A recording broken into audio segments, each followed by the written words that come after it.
안녕하세요. 저는 다 큰 아들을 하나 잃고 죽었다가 되살아난 63살 아줌마입니다. 제가 말을 극단적으로 표현했다고 생각할지 모르겠어요. 하지만 죽었다 살아났다는 그 말이 제 상황에 꼭 알맞습니다. 제가 생각해도 그때 저는 그냥 죽은 채로 눈만 뜨고 있는 시체나 다름없었어요. 자식을 잃었다는 것만으로도 삶을 포기하기에 충분한 이유가 되기도 하잖아요. 저한테는 정말 자식이 재산이고 전부고 목숨이었는데 사랑하는 우리 아들을 잃었다는 건 호흡이 멎기 직전과 비슷한 고통이었어요. 어린 아들을 잃는 것도 당연히 괴롭고 죽을 것 같겠지만 다 키워놓은 아들이 실종되는 건 보기 드문 일이기도 하고 쌓아온 추억도 그만큼 많아서 정말 미치고 팔짝 뛸 노릇이더군요. 아직도 그날만 생각하면 심장이 벌렁거리고 눈물이 왈칵 나옵니다. 지금 이렇게 글을 쓰게 된 건 그날이 괴로울 만큼 여전히 힘들지만 저의 인생 전환기이기도 하기에 노력해서 추억으로 남겨보고자 찾게 되었어요. 그래도 다른 사람에게 제 이야기를 들려주고 소통한다면 제 인생의 터닝 포인트가 영원히 살아있을 것 같은 느낌이거든요. 사람은 정말 죽기 직전까지 눈을 감았다가 살아나면 그때부턴 일어설 일만 생긴다던데 제게 딱 그런 일들이 생겨버린 거예요. 그래서 제 인생 그래프가 얼마나 바닥을 쳤었고 얼마나 치솟고 있는지 한번 들어보시겠습니까? 제게는 아들 3명이 있습니다. 제가 남편을 만나 결혼을 하게 된 계기는 솔직히 속도 위반이었어요. 당시 남편을 미친 듯이 사랑해서 결혼을 했다기보단 제 나이 때는 이웃에 괜찮은 총각이 있으면 어른들이 알아서 자리를 만들어줬고 어른들 강요에 의해 대개 인연이 이루어졌던 시절이었습니다. 얼굴도 모르고 결혼하는 사람도 덜어 있었어요. 아마 남편도 저를 막 사랑하진 않았을 거라고 생각합니다. 그저 혈기왕성한 나이에 어여쁜 아가씨를 앞에 두고 있다 보니 호기심이 생겨 저를 만났을 거예요. 그렇게 만들어진 첫째는 저와 남편이 결혼을 해야 된다는 무의식적인 의미를 만들어 주었습니다. 결국 저와 남편을 묶어준 열쇠고리는 첫째 아들이었던 거죠. 그리고 첫째의 기쁨을 만끽하기도 전에 저는 또 둘째를 가졌고 그 뒤로 셋째까지 1년 주기로 연달아 아들을 낳았습니다. 아이를 원해서 낳았다기보단 생겨서 낳았다는 게 더 맞는 표현이었을 정도로 남편과 저는 그렇게 서로를 위한 편은 아니었어요. 대신 남편이 매사에 좀 성급하긴 했습니다. 애 갖고 싶어 안달난 사람처럼요. 저희는 사랑하지 않은 것 치고는 아이 3명을 낳을 때까진 남들 사는 것처럼 무난하게 살았어요. 아들이 아니었다면 그때 제 기억은 불행밖에 없었을 겁니다. 그렇다고 감정 없는 부부가 얼마나 오래 갔겠습니까? 남편과 제가 틀어지기 시작한 건 정확히 셋째를 출산하기 위해 병원에 왔던 그날이었습니다. 여보, 나 좀 데리러 올 수 있어?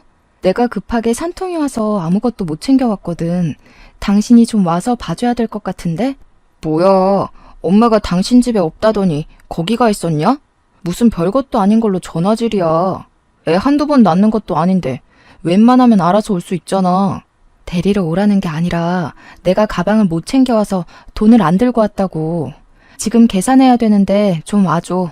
아, 나 안 돼. 오늘 부장님 골프 내기 지셔서 우신단 말이야. 바쁘니까 엄마더러 오라고 해. 부장님 부르네. 들어가 봐야겠다. 남편은 아이가 한 명씩 태어날 때마다 책임감을 쌓는 게 아니라 귀찮음을 깔았습니다. 이렇게 출산을 한 적은 처음이라 남편의 이런 반응도 처음 당했어요.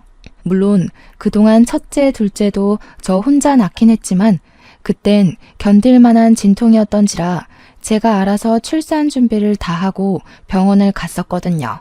집에서도 남편이 저를 개무시하긴 해도 아이들에 대해선 그렇게 막 냉철하기만 한 아빠는 아니어서 더 당황할 수밖에 없었어요.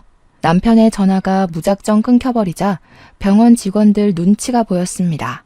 병원 전화기를 빌렸던 거라 2번이나 실례를 할 수도 없어서 난감했어요. 그런데 그때 대기석에 계속 앉아있던 아저씨 한 분이 제게 다가오더라고요. 부인 출산 때문에 온 것 같았습니다. 전화하는 내내 그분에게서 시선이 오는 것 같긴 했으나 제가 쪽팔려서 애써 외면했거든요. 그러나 직원들까지 제 사정을 눈치챘을 정도로 저랑 남편의 대화가 안 좋았기에 아저씨 또한 제 입장이 난처해졌다는 걸 알았나 봅니다. 그건 그렇다 쳐도 갑자기 비용을 손수 내주더라고요. 심지어 저는 하루만 쉬다 가면 되는데 일주일 입원 비용을 끊어주셨습니다. 모르는 사람의 호의인데다가 조건 없이 도움을 받은 게 너무 미안해서 그러지 말라고 말렸는데요. 그 아저씨가 자기도 여동생이 출산 중에 있다고 저더러 여동생이랑 비슷한 또래인 것 같아서 못 지나치겠다고 하더라고요. 제가 사정이 여의치 않았던지라 할 수 없이 그 호의를 받았고 대신 그분께 이 은혜를 꼭 보답할 테니 명함 있으면 한 장만 달라고 했습니다. 그렇게 받은 명함에는 별다른 내용은 없고 아저씨 이름이랑 전화번호가 적혀 있었어요. 김명철, 그분 성품처럼 참 멋있는 이름이라 생각했습니다. 덕분에 저는 일주일간 푹 쉬다가 셋째 아이를 데리고 집에 돌아갈 수 있었어요. 그동안 첫째랑 둘째는 시댁에서 봐주고 있었고 저는 예쁜 셋째를 안고서 시댁 문을 열고 들어갔죠. 당연히 첫째랑 둘째도 시댁에서 크게 환대를 받은 건 아니었기에 셋째의 환대 또한 기대도 안 했습니다. 그러나 집에 들어가자마자 귀싸대기를 맞게 될 줄은 몰랐어요. 순식간에 일어난 일이라서 머리통이 얼얼해 고통도 뒤늦게 찾아오더라고요. 그 와중에도 저는 셋째가 다칠까봐 꼭 안고서 자빠졌습니다. 도대체 며칠째 연락을 하네. 집안일이랑 애들도 내팽개쳐놓고 잘도 먹고 쉬었나 보다. 우리 엄마가 네 종이냐? 네 새끼 봐주는 유모냐고. 아이고 됐다 얘.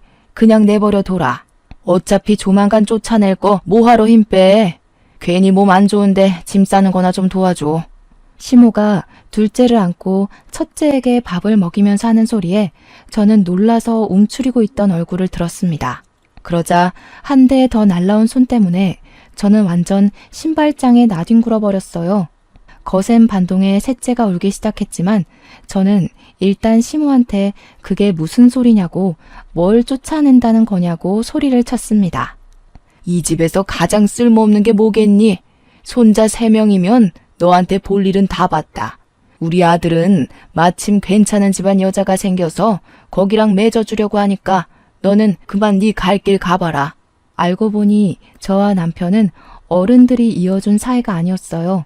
저는 그냥 남편한테 던져진 놀이개였던 겁니다. 결혼하기 전부터 남편의 짝으로 시모가 점지한 여자가 있었는데 그 여자가 태생적으로 불임이라는 거예요. 그래서 대신 애를 낳아줄 제가 필요했다고 합니다. 청청병력 같은 개소리에 저는 식겁해서 일단 우리 애들을 지키려 했어요. 필사적으로 남편을 밀치고 뛰어가 첫째랑 시모 품에 있는 둘째를 뺏으려고 악바리같이 덤볐습니다. 그러자 남편이 나서서 제 품에 있는 애들을 다 떼어내 저를 잡아 끌었어요. 제가 남자 힘을 어떻게 이기겠습니까? 그것도 저는 일주일 전 출산을 했던 여자인걸요. 남편의 힘에 속수무책 당하기만 하면서 저는 그대로 현관문 밖으로 쫓겨났습니다. 추운 날이었는데 맨발로 문 앞에 서서는 하루 종일 문을 두드리고 소리치다가 남들 잘 시간 되어서야 집으로 돌아갈 수 있었어요.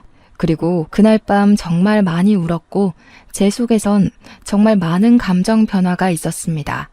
사람이 미치게 울고 나니까 원래 없던 도끼가 생기더라고요. 저랑 바꿔치기 될 여자가 올 때까지 시간이 좀 있었는데 저는 그 시간을 이용하기로 했어요. 우리 애들을 데리고 야반도주를 저지르게 된 겁니다. 떠나기 전 시모가 괘씸해서 시모 지갑에 있는 현금도 훔쳐서 달아났어요.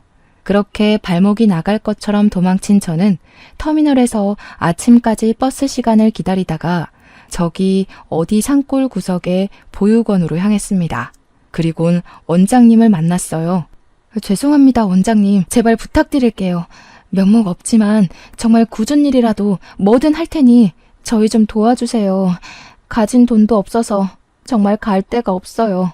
다행히도 보육원 원장님은 굉장히 곱상하고 좋은 사람이었습니다. 제가 무릎 꿇고 울면서 사정하는 걸 보곤 같이 무릎을 꿇어주면서 저를 먼저 다독여 주었어요. 정말 많이 힘들었겠어요. 원장님한테서 처음 들은 말은 그거였어요. 단순한 그 말이 저의 불안했던 마음을 전부 녹여주었습니다. 원장님은 생각보다 흔쾌히 저희를 받아주었고 저는 보육원에서 주방 일을 하며 돈을 벌 기회를 얻었습니다. 우리 애들도 같이 보육원 애들과 함께 어울려 키울 수 있게 되었어요. 셋째를 낳을 때도 제게 은인이 한 분 계셨는데 또 극한의 상황에서 제게 은인이 나타나니 아직 신은 존재할지 모른다는 생각이 들었습니다. 그런 말 있잖아요. 신은 딱 견딜 만큼의 고통만 주고 그 다음 보상을 내린다고요. 제가 제때제때 보상을 잘 받았던 것 같아요. 정말 평생 고마워해야 할 기억이라고 생각합니다. 하지만 한편으로 원망스럽기도 했던 건 보상이 주어지긴 하나 언제 또 고통을 내려줄지 모른다는 불안이 기다리고 있다는 거였어요. 그 불안은 시간이 얼마 지나지 않아 제게 또 닥치게 되는데요. 어느덧 애들이 쑥쑥 커서 첫째가 벌써 고등학교 입학을 해야 할 때가 왔어요. 그런데 여기 보육원이 고등학교 입학할 때가 되면 타지로 가야 된다고 하더라고요. 주위에 중학교는 분교처럼 있어도 고등학교는 자체가 없기 때문이었습니다. 할 수 없이 아이 학력을 위해서 저는 애를 타지로 보낼 수밖에 없었어요.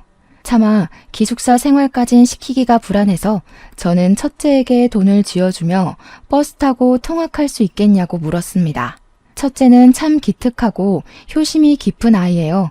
제가 자신 때문에 불안해한다는 걸 알고 늘 제 마음이 편할 수 있도록 제 뜻에 따라 선뜻 나서주는 아이였습니다. 그러니 버스 타고 50분이나 걸리는 그 무리한 통학도 제 마음 생각해서 흔쾌히 수락해 주었죠. 아무래도 매일 눈앞에 보이던 아들이 하나 없으니까 걱정이 엄청 되더라고요. 멀찍이 학교를 다니는 첫째가 아들 셋 중에서 유일하게 먼저 울타리 밖을 나간 자식이니 당연히 그럴 수밖에 없지 않겠습니까? 그래서 아들 등하원 시간을 체크해 항상 마중하고 배웅을 했습니다. 점점 아들의 고등학교 생활이 익숙해지고 첫째의 성실하고 착실한 태도가 지속되니 제 마음에 점점 안정이 찾아왔어요. 저는 그제야 마음을 놓고 아들과 웃으면서 인사할 수 있었죠. 하지만 그 안심도 잠깐이었죠. 제가 큰 불안이 다시 찾아왔다고 말씀드린 거 기억하시나요? 그 불안이 바로 우리 첫째 아이에게서 비롯됐죠. 제가 결국 첫째를 잃게 되는 날을 맞게 된 거예요. 어느 날이었어요. 매일 똑같은 시간에 도착을 했던 애인데 이상하게도 그날따라 첫째가 늦는 겁니다. 그땐 휴대폰도 없었던 때라 아들에게 연락할 방도가 없었어요.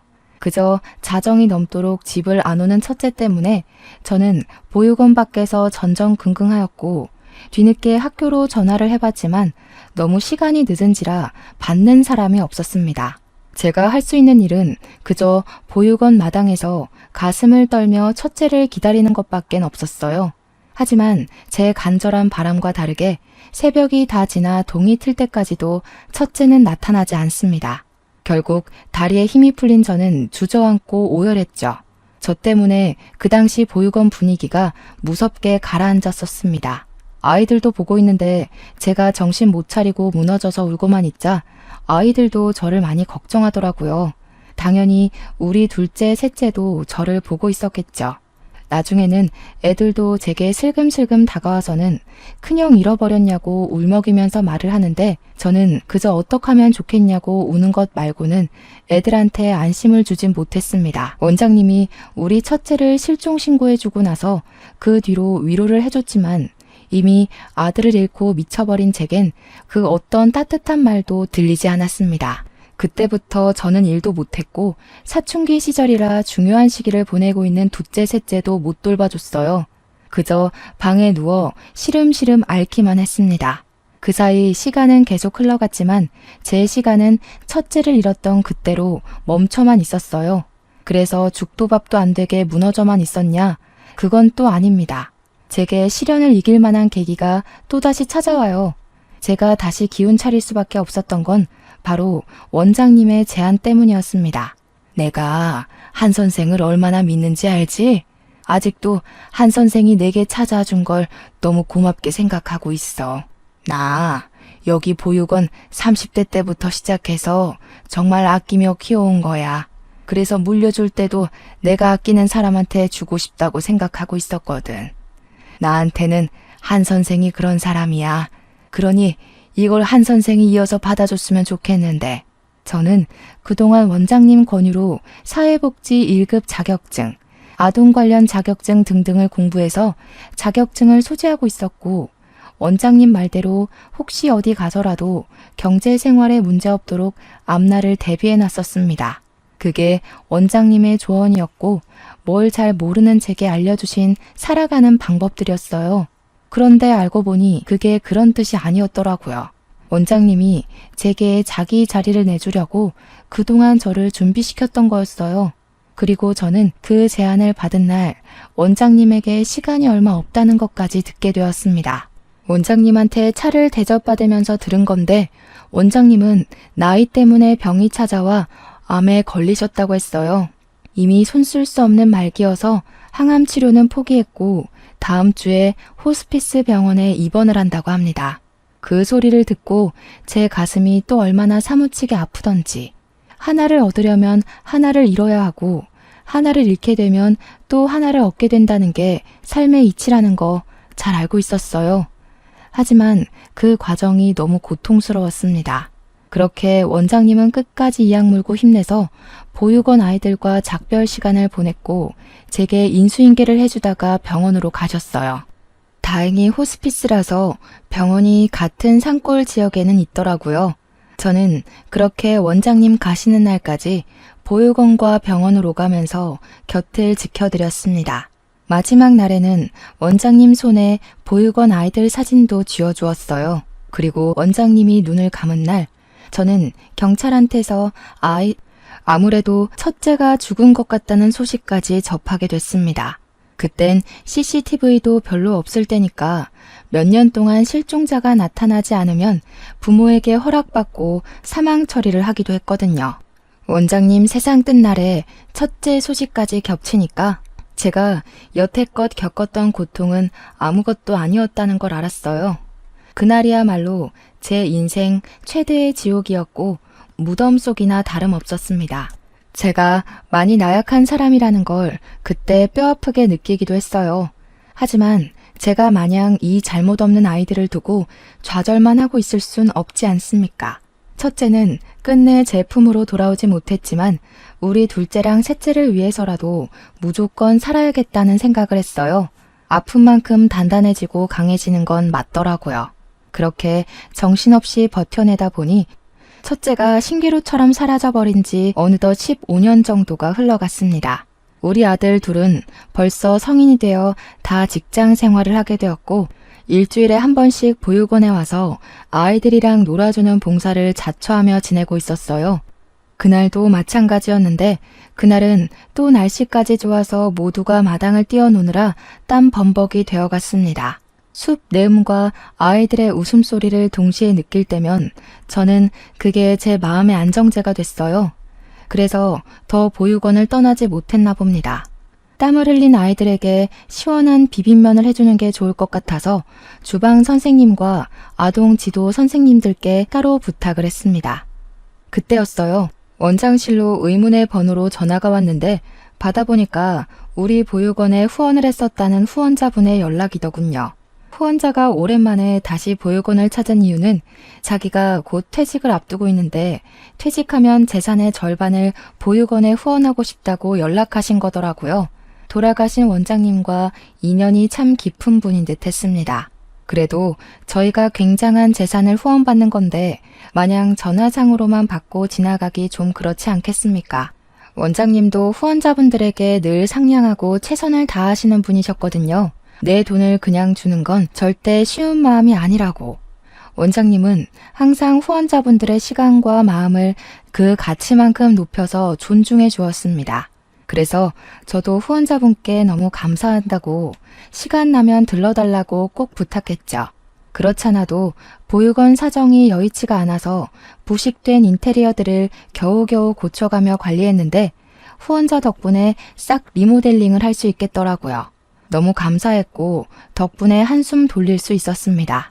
바쁘신 분일 수도 있는데 이대로 오기만을 기다리는 것보단 작은 보답이라도 해주는 게 좋을 것 같아서 저는 후원자 파일을 찾아봤어요. 과거에 후원했던 분이니 분명 이력이 남아있을 거라고 생각했거든요. 전화번호랑 이름은 쉽게 찾을 수 있었어요. 자음순으로 정리되어 있었거든요. 그 후원자분이 김시성이라서 거의 명단 위쪽에 있었습니다. 그런데요, 제가 그 이름을 보자마자 순간적으로 손가락을 멈칫해버렸지 뭡니까? 김명철. 분명 제가 확인한 전화번호의 이름이 그렇게 적혀 있었습니다. 이분 이름은 절대 잊지 못했어요. 제게 첫 번째 은인이니까요. 한데 왜 이분 이름이 여기에 있는 건지, 동명이인인 걸까? 그렇게 생각하고 있는 순간이었습니다. 그때 제 아들 둘이서 다급하게 엄마 하고 소리를 치며 들이닥쳤어요. 너무 성급한 목소리길래 혹시 우리 원 애들이라도 다친 줄 알고 놀라서 얼른 나가보았습니다. 큰형 이름으로 편지가 날라왔어. 방금 우체국 아저씨가 주고 가셨는데 보내는 이에는 형 이름만 적혀있고 받는 사람이 엄마야. 애들 말을 듣는데 순간적으로 심장이 쿵 내려앉았습니다. 편지를 들고 있던 막내가 저를 걱정하면서 그것을 내밀었는데요. 떨리는 손으로 그 편지를 받아보니 봉투에는 정말로 우리 첫째 아이 이름이 적혀 있더라고요. 그런데요, 저는 그게 전혀 애타지가 않았습니다. 오히려 그걸 보자마자 우라가 치밀었어요. 제 아들은 이미 죽어서 제가 따로 장례도 조촐하게 치렀고 15년째 제사도 지내고 있었습니다. 차마 사망 신고는 못했지만 그렇게 아들을 천천히 보내주다가 제가 과거처럼 아들을 웃으면서 배웅해 줄 수 있을 때 그때 사망 신고를 하려고 계속 미루고 있었어요. 그러니까 제 말은 첫째 이름으로 날라온 이 편지는 거짓이라는 겁니다. 그 순간 잠자고 있던 저의 슬픔이 가슴 속부터 끌어올랐어요. 누군가 제 아들의 죽음으로 장난질을 했다는 생각에 화가 나서 그 편지를 다 찢어 발겼습니다. 어떤 놈들이 남의 속 뒤집어 놓으려고 수작을 부리는 거야. 왜 내 아들을 2번 죽여? 왜 겨우 이악 물고 살아가고 있는 나를 건드리냐고. 제발 나 좀 내버려둬 좀. 저는 울분을 토하면서 편지를 다 찢어버리고 그대로 주저앉아 무릎에 얼굴을 묻었습니다. 첫째를 잃은 슬픔은 세월이 지났다고 해서 반쪽이 되지는 않더라고요. 그냥 일렁이지 않고 잠자고 있을 뿐인 거였어요. 그러니 제가 또 금세 이렇게 미어지는 심장을 움켜쥐고 운 거 아니겠습니까? 그렇게 또 반 정신 나간 상태로 일주일을 지새며 그 장난 편지를 겨우 기억 속 저편으로 묻어갔어요. 그런데 도대체 저한테 왜 이러는 건지 똑같은 편지가 또 날라온 겁니다. 미쳐버리는 줄 알았습니다. 당장 그 사람을 찾아내 숨통을 끊어버리고 싶은 분노까지 차올랐어요. 그래서 이번에는 경찰까지 신고해서 장난질하는 사람의 정체를 찾을까 했지만 둘째가 제게 편지를 주기 전에 먼저 뜯어서 읽어보더니 엉뚱한 말을 하는 바람에 모든 생각을 잊었습니다. 엄마, 나도 말도 안 되는 소리란 거 아는데 이거 아무래도 형 글씨체 맞는 것 같아.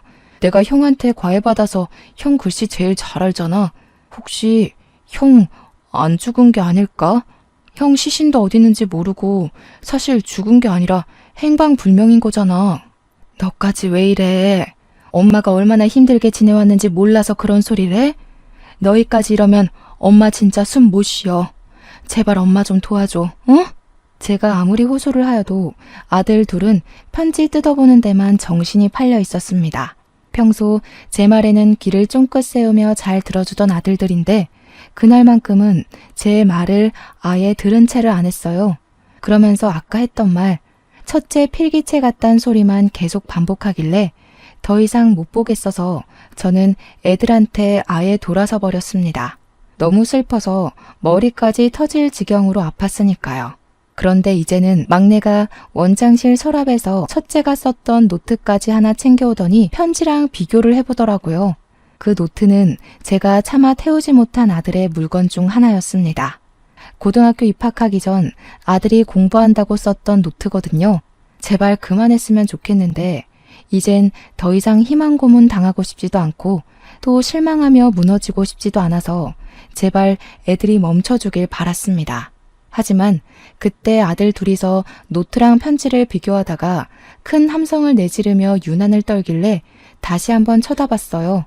애들이 이것 좀 보라면서 제 앞으로 내밀었는데 애들 말대로 정말 편지랑 노트의 글씨체가 똑같은 거 아니겠어요? 편지가 약간 더 정숙한 느낌은 났지만 동그라미를 뻗치게 쓰는 모양새가 정말 복사본처럼 그대로더라고요. 그 순간 저는 충격을 받아서 아무 말도 못했고 제 눈으로 확인까지 했음에도 그저 저건 착각일 거라고 절대 기대를 하면 안 된다고 끝까지 물러섰습니다. 편지에는 여전히 보내니 주소지는 없었어요. 아들 이름만 기재되어 있었죠. 그리고 용기 내서 읽은 편지 내용에는 이제 모든 걸 끝냈으니 엄마에게 돌아가겠다는 말이 적혀 있었습니다. 그리고 미안하다는 말까지요.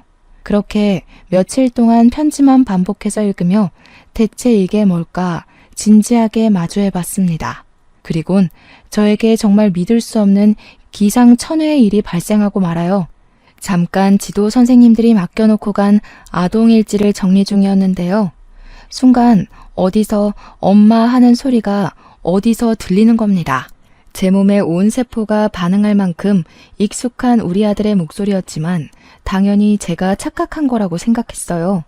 오늘 우리 둘째랑 셋째가 왔던가? 아, 오늘 안 온다고 했지. 그저 이 정도의 생각만 하고 그쳤습니다. 그런데 다시 한 번 더 엄마 소리가 들리더라고요. 처음은 한청이라 생각하고 넘길 수 있었지만 두 번째로 들리는 목소리는 확인도 하기 전에 제 눈물샘을 자극했습니다. 돌아보지도 못한 저는 들고 있던 볼펜을 떨구었어요. 엄마, 저 창민이에요. 오래 기다리게 해서 정말 죄송해요. 엄마한테는 정말 죽을 죄를 지었어요. 그 순간 저는 고개를 돌려 원장실 입구를 돌아봤습니다. 귀신도 아니고 환영도 아닌 죽은 줄만 알았던 우리 첫째가 원장실 눈앞에 우두커니 서 있더라고요. 숨이 막힐 정도로 놀라서 손이 떨렸고 저는 그대로 달려가 아들을 살폈습니다. 말도 안 된다. 네가 정말 내 아들이 맞는 거니? 창민이 맞아? 어머나 세상에. 어떻게 이럴 수가 있어. 어떻게 네가 이리 살아있는 거야? 아니야. 다 필요 없다. 정말 내 아들 맞네. 맞아. 내 아들이 살아있었구나. 죽지 않고 살아있었어. 저는 첫째를 붙잡고 같은 말을 반복하면서 계속 첫째 팔을 붙잡았습니다. 놀랍게도 정숙한 어른이 되어버린 그 총각은 제 아들이 맞더라고요. 몸이랑 키만 컸지 제 아들이 맞았어요. 이 꿈 같은 게 사실이라는 걸 실감하자마자 저는 첫째를 부둥켜 안고 한참 동안 울었습니다. 그리고 진정하고 난 뒤에야 그동안 어떻게 된 건지 첫째의 사정을 들을 수 있었는데요. 충격적이게도 첫째는 잠적을 한 그날 제 전남편을 만났다고 했어요. 제 아들 입에서 그 인간 얘기가 나오자 바로 심장이 벌렁벌렁거리더라고요. 그래서 제 아들이 어떻게 전 남편을 알아봤냐면요. 아들이 버스를 타려고 기다리고 있다가 그 옆으로 줄지어 서 있는 택시에서 기사들이 내려가지고 수다를 떨고 있었대요. 그중 유독 얘기를 크게 떵떵거리며 말하는 아저씨가 하나 있었는데 그 아저씨 입에서 자기 이름뿐만 아니라 둘째, 셋째 이름까지 들었다는 겁니다. 그래서 첫째는 그 아저씨가 자기 아빠라는 걸 눈치챘다고 했어요. 뜻밖인 곳에서 아빠를 만나게 된 것만으로 당황스러웠는데 그 아저씨가 함부로 얘기를 짓거리는 내용 때문에 화가 나서 생전 처음 누군가를 죽이고 싶다는 생각을 했을 정도로 분노가 차올랐답니다. 그러니까 그 내용이 전부 제 이야기였대요. 전 남편이 저를 완전 놀이개 장난감식으로 동네방네 떠들면서 저를 버렸다고 자랑처럼 짓거리길래 아들이 자처해서 전 남편에게 다가갔다고 했어요. 당황하는 전 남편에게 아들은 자신의 신분을 밝혔고 못 믿겠으면 친자 검사하겠다고 해서 같이 유전자 검사까지 받으러 갔다는 거 아니겠습니까? 그리고는 그 집에 스스로 기어들어가는 바람에 보육원으로 돌아오지 못했던 거라고 했습니다. 도대체 왜 그랬어? 네 잘못이 아닌데 왜 네가 엄마를 대신해서 그 썩을 놈 집에 기어들어가? 엄마는 그게 더 가슴 아픈 건 몰라? 그러다 너까지 그놈 때문에 잘못되면 엄마 그땐 진짜 어떻게 살라고. 미안해 엄마. 나도 정신 차리고 보니까 내가 친자 검사를 하고 있더라. 너무 화가 나서 견딜 수가 없었어. 엄마가 우리 지켜내면서 사느라 얼마나 고생했는지 아는데 그 새끼는 엄마 욕하면서 엄마더러 어디 가서 굶어 죽었을 거라고 깔깔대잖아. 첫째는 제 과거를 자세히 알게 된 것도 참을 수 없었고 상상 이상으로 쓰레기인 친부 인격에 화가 치밀어서 복수하고 싶었다고 했습니다. 자기 본능대로 움직였더니 그 집에 제 발로 들어가는 상황까지 갔다고 해요. 그렇게 해서라도 친부를 망가뜨리고 싶었답니다. 거기에 신경 쓰면서 시간을 보냈다 보니 세월을 인지하지 못한 채 15년이 지나버렸다고 했어요. 그러면서 제 생각이 나긴 했다고 하는데도 저한테 연락을 못했던 건 괜히 제가 걱정할 걸 아니까 또 자기를 어떻게든 구하러 찾아올 걸 아니까 그냥 보고 싶은 거 참으면서 안 했대요. 대체 네가 무슨 힘이 있다고 그런 충동적인 짓을 저질렀어. 젊은 나이에 큰일이라도 나면 어쩌려고. 네 동생들도 네가 죽은 줄로만 알고 얼마나 방황했는데. 당연히 혼자 한 거 아니야. 엄마 말대로 내가 어렸는데 어떻게 그 악질 어른들을 해치웠겠어. 능력도 없고 돈도 없는 학생일 뿐이었는데. 그래서 고맙게도 내가 잘 해낼 수 있도록 도와준 분이 계셔. 도와준 분? 제가 이해를 못하고 있었는데 아들이 뒤를 돌아보면서 멀찍이 있는 누군가를 부르더라고요. 선생님 하고 부르길래 아들 뒤편을 내다보니까 보육원 내부를 구경하면서 다가오는 남자가 하나 있었습니다. 근데 진짜 놀랍게도 그가 누군지는 물을 필요도 없는 사람이었어요. 저는 그 사람을 단번에 알아볼 수 있었습니다. 그 사람은 바로 우리 셋째를 낳은 날 산부인과 비용을 친히 지불해준 아저씨였거든요. 너무 놀라서 그 사람을 멀뚱히 바라보고 있는데 중후한 매력의 남자가 중후한 목소리를 내며 제게 악수를 건넸습니다. 그러면서 말했어요. 후원자 김명철입니다. 저희 어디서 본 적 있죠? 사정은 창민이한테 다 전해들었어요. 아이 공부 방해하면서 딴짓 시킨 건 아니니까 너무 염려 마세요. 우리 창민이 서울대 들어갔습니다.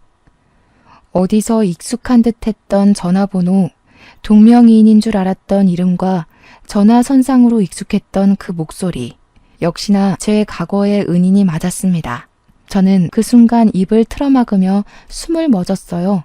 그리고 궁금한 게 너무 많았죠. 우선은 이 후원자분이 어떻게 우리 아들이랑 아는 사이인지가 가장 궁금했어요. 대체 어떤 사정이 겹치면 이렇게 우리 아들과 제 은인이 같이 저를 찾아올 수 있는 걸까요? 내 고등학교 담임 선생님이셔. 엄마랑 아는 사이인 줄은 몰랐는데 진짜 기가 막힌 인연이다. 그럼 셋째 이름이 설마 우리 담임 선생님 이름 따서 지은 거야? 쑥스럽게도 제 셋째 아들 이름이 명철입니다. 저를 살린 건 우리 애를 살린 거나 마찬가지라고 생각해서 당시 가장 어려웠던 순간 제게 빛이 되어준 은인의 이름과 똑같이 지었어요.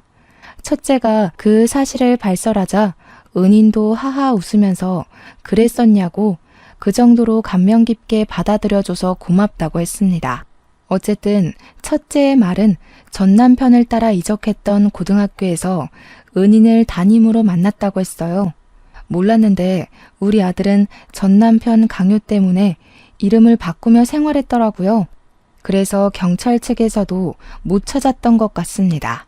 은인이 우리 첫째의 고3 담임을 맡으면서 둘의 인연은 시작되었다고 했는데요.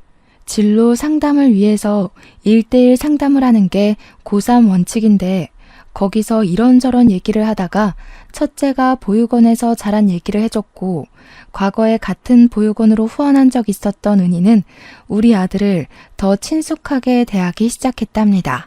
그 때문에 은인에 대한 신뢰가 올라간 아들이 제 사정과 전 남편 사정까지 은인한테 토로했대요. 그러면서 대학을 포기하겠다고 했는데 은인이 곰곰이 생각하다가 일단 대학은 가라고 하면서 그 뒷일은 자기가 도와준다고 했답니다. 담임 선생님으로서 자기 제자가 공부를 포기하고 집안의 복수를 나설 거라는 짓을 가만두고 볼 수가 없었대요. 그 은인이 후원까지 할 정도면 돈이 많다고는 생각했지만 정말 많은 사람인 줄은 상상도 못했습니다. 그런 사람을 본 적이 없거든요. 은인의 재력은 학교에서도 유명해서 학생들한테 일명 갑부 선생님으로 불리는 사람이라고 불린대요. 그래서 우리 보육원뿐만 아니라 여기저기 후원이랑 기부도 많이 하는 사람이라고 했습니다. 그리고 은희는 우리 아들 담임 선생님을 마지막으로 나이 때문에 퇴직을 했다고 했습니다. 그렇게 퇴직을 하여 아들이랑 자기 같이 인맥을 총동원해서 전 남편에게 보증 사기를 쳤다고 했어요. 그래서 순식간에 전 남편 부부를 빚쟁이로 만들었다고 합니다. 갚을 능력 없는 전 남편과 상간녀는 어쩔 수 없이 살기 위해 사채를 쓸 수밖에 없었고 살려고 발버둥 칠수록 더 빚더미에 빠져나올 수 없게 만들었다고 했어요. 집도 잃고 거짓골로 1년이나 사채빚에 쫓기다가 결국 역 주변에서 노숙을 하고 있다고 했습니다. 그것만으로도 충분히 충격이었는데요. 첫째랑 은인이 마지막으로 제게 묻는 말이 저를 사시나무 떨듯 놀라게 만들었어요. 엄마한테 그 새끼 쫄딱 망한 거 보여주고 싶었어. 엄마 보여주려고 결국 이렇게까지 온 거야. 엄마만 괜찮다면 그 새끼들 꼴이 어떤지 구경 갈래? 저는 정말 많이 고민이 되었어요. 무섭기도 하고 트라우마 때문에 심장이 쿵쿵거리기도 했는데요. 그래도 과거에 제 뺨을 치면서 그렇게 떵떵거리던 얼굴이 어떻게 망가졌나 보고 싶더라고요. 결국 저는 따라가는 걸 택했고 가는 동안에도 수없이 돌아갈지 말지를 고민했습니다.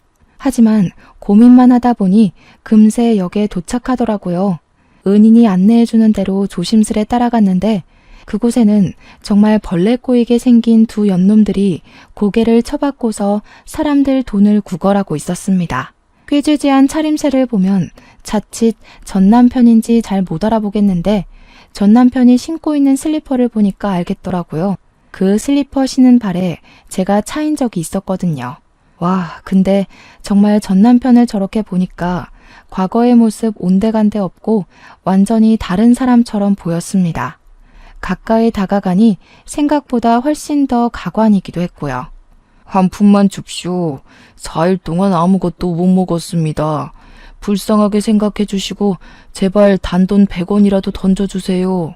전 남편이 제 발 아래를 기면서 바구니만 달달 들고 있길래 저는 잠자코 지켜보다가 지갑에서 10,000원짜리 한 장을 꺼내줬어요. 그러니까 상간녀랑 둘이서 아주 좋아 죽더라고요. 그러면서 전 남편이 너무 고맙다고 고개를 쳐들자 그 순간 저와 눈이 마주쳤습니다. 전 남편이 저를 단번에 알아보더라고요. 바로 깜짝 놀라면서 허리를 바짝 세우는 거 아니겠습니까? 옆에 상간녀는 당연히 저를 몰랐겠지만 제 남편이 여보 하는 바람에 제가 전 남편의 전처라는 걸 눈치챘을 겁니다. 제 자리를 꿰차고 들어간 년의 낯짝이 어떻게 생겨먹었는지는 그날 처음 봤어요. 똑똑히 기억하려고요. 저 상간녀 덕분에 제가 그 시궁창에서 벗어날 수 있었던 거니까요. 고작 이따위로 살 거면서 나한테 그렇게 큰 소리 쳤던 거야? 밥 몇 개 안 차려줬다고 나를 그렇게 갈구던 패기는 다 어디 갔대? 커봐라. 형편없는 부모 밑에서 큰 새끼들이 다 이 모양 이 꼴이 되는 거야. 당신은 옛날보다 지금 이 더러운 꼬락서니가 딱 잘 어울리네. 자리 잘 잡았다. 꼬락서니하고는 내가 네 욕을 하루 종일 해도 부족해. 아휴, 도대체 어떻게 된 거야? 당신 목돈 없는 빈털터리 사람이었잖아. 내가 생활비도 준 적이 없는데 대체 왜 멀쩡해? 진작에 굶어 죽었을 줄 알았는데 설마 너 우리 집 돈 훔쳤냐? 어쩐지 찝찝하다 했어. 내가 너한테 받을 게 있는 것 같은데. 그래, 뭐 눈에는 뭐만 보인다고. 돈 없으면 사채 끌어다 쓰는 것밖에 못하는 너랑은 내가 좀 다르거든. 나한테 받을 게 있는 건 기억하고 있나 봐? 나는 잠깐 잊고 있었는데. 고맙게도 너 때문에 갚을 게 생각났네. 저는 과거에 전 남편에게 귀싸대기 맞았던 기억을 떠올려 첫째가 들고 있던 걸 받아 쓰레기 봉투로 전 남편 귀싸대기를 날려버렸습니다. 우리 보육원에서 챙겨온 애들 기저귀 뭉치였기 때문에 제법 무게가 있었을 거예요. 그러니 4일 동안 먹은 것 없다는 전 남편이 바로 상간녀 쪽으로 쓰러져 버리더라고요. 한 명한테만 선물을 주면 옆에 있는 사람이 서운해하지 않겠습니까? 전 남편에게 똥기저귀 다 던져준 뒤 상간녀한테는 검은 봉지 하나 날려주었어요. 이런 쓰레기 같은 남자 옆에 붙어 있으려면 그 정도 가방은 들어야 어울리겠네요. 축하드려요. 남자 잘못 만나서 쓰레기꼴 난 거 뭐 끼리끼리겠지만 서로 사랑할 테니 눈물겹게 이겨내 보세요. 참, 어떤 사람이 짜장면 먹다 남은 거 저기 금연구역에 갖다 버리던데 살고 싶으면 그거라도 주워 먹던죠. 저는 더 이상 그 자리를 버티지 못하고 급하게 돌아섰습니다. 제가 나름 당당하게 그들 앞에서 떵떵거렸다고 하지만 사실 과거 트라우마 때문에 전 남편 존재가 여전히 무섭긴 했거든요. 그래도 제 곁을 지켜주는 은인과 우리 첫째가 있어서 그나마 그만큼의 용기를 낼 수 있었던 겁니다. 무사히 보육원으로 돌아온 저는 모든 걸 다 얻은 기분이었어요. 진심으로 걱정 없이 웃어본 게 얼마만인가 싶더라고요. 그런 적이 있긴 했나 싶었고요. 첫째를 찾았다는 소식을 제가 둘째, 셋째한테 보냈었는데 마침 애들도 먼저 와서 기다리고 있었습니다. 아들들은 가족 상봉을 하면서 부둥켜 안고 울었고 저는 다시 한 번 더 은인에게 감사 인사를 표했어요. 그리고 이건 의외의 인연이 되어버린 건데요. 제가 현재 은인인 분이랑 좋은 만남을 가지고 있습니다. 은인이 그날 이후로 보육원에 매일 찾아왔거든요. 말은 퇴직해서 할 게 없으니 애들한테 봉사하겠다는 핑계로 왔는데 정작 원장실에만 앉아서 저랑 자꾸 대화하려고 하는 게 아니겠습니까? 그래서 제가 단도직입적으로 나한테 관심 있냐고 물었더니 당황하더라고요. 그러면서 어떻게 알았냐고 티가 나냐고 하는 거 있죠? 원장일 하면서 애들 표정이나 몸짓 보고 마음 해석하며 살아온 지 수십 년이 되었는데 제가 그런 은인의 표정 하나 해석을 못할까요? 은인은 들킨 김에 제게 완전 고백을 해버리더군요. 아직 제게 연애는 조금 낯설지만 그래도 고맙게 찾아온 이 인연을 내치우고 싶진 않았습니다. 그래서 만났고 당연하게도 은희는 전 남편과 완전히 다르게 다정하고 따뜻해서 좋아요. 제가 가치 있는 사람이라는 걸 늘 증명해 주시거든요.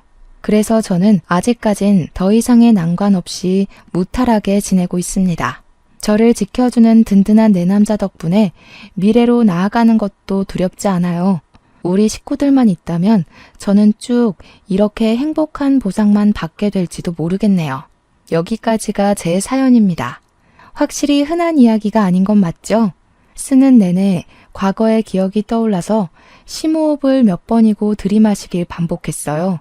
오랜만에 떠올리는 기억인데도 여전히 살떨리긴 하네요. 어쨌든 저는 이래요. 이렇게 살아요. 별일 없는 한 귀한 보육원 터 아래서 평생 숨내음 아이들 웃음소리 들으며 정신없이 살아볼 계획입니다. 아, 재혼까지도요. 그럼 다들 저보다 더 현명하고 지혜롭게 역경을 극복하는 사람이 되길 바라면서 이만 사연을 마치도록 하겠습니다. 고맙습니다.